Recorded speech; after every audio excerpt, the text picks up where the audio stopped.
4 years passed. I had just left the university, and did not know exactly what to do with myself, at what door to knock. I was hanging about for a time with nothing to do.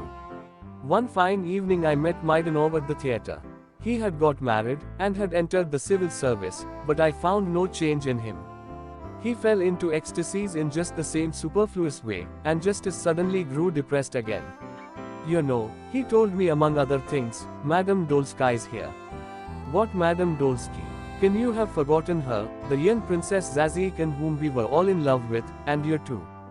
Do you remember? At the country house near Neskachny Gardens. She married a Dolsky. Yes. And is she here, in the theatre? No. But she's in Petersburg. She came here a few days ago. She's going abroad. What sort of fellow is her husband? I asked. A splendid fellow, with property. He's a colleague of mine in Moscow. You can well understand, after the scandal, you must know all about it. Maidanov smiled significantly. It was no easy task for her to make a good marriage. There were consequences, but with her cleverness, everything is possible. Go and see her, she'll be delighted to see you. She's prettier than ever. Maidanov gave me Zinaida's address. She was staying at the Hotel Demet. Old memories were astir within me. I determined next day to go to see my former flame. But some business happened to turn up. A week passed, and then another, and when at last I went to the Hotel Demet and asked for Madame Dolsky, I learned that 4 days before, she had died, almost suddenly, in childbirth. I felt a sort of stab at my heart. The thought that I might have seen her, and had not seen her, and should never see her, that bitter thought stung me with all the force of overwhelming reproach. She is dead, I repeated, staring stupidly at the hall porter. I slowly made my way back to the street, and walked on without knowing myself where I was going. All the past swam up and rose at once before me.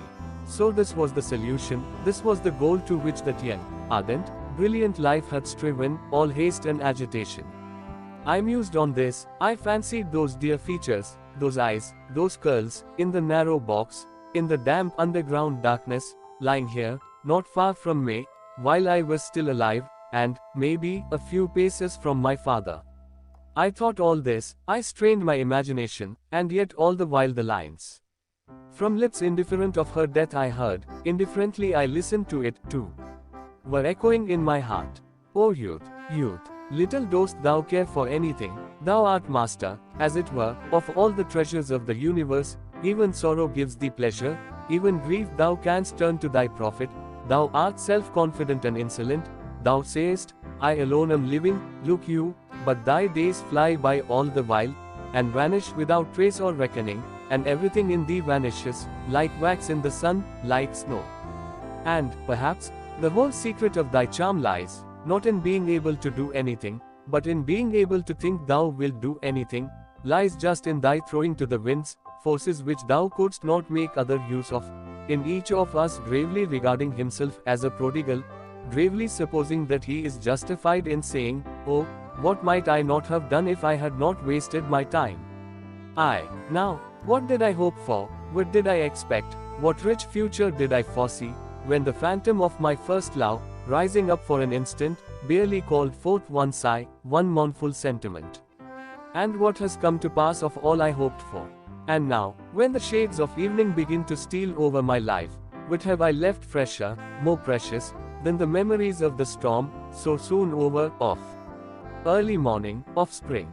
But I do myself injustice.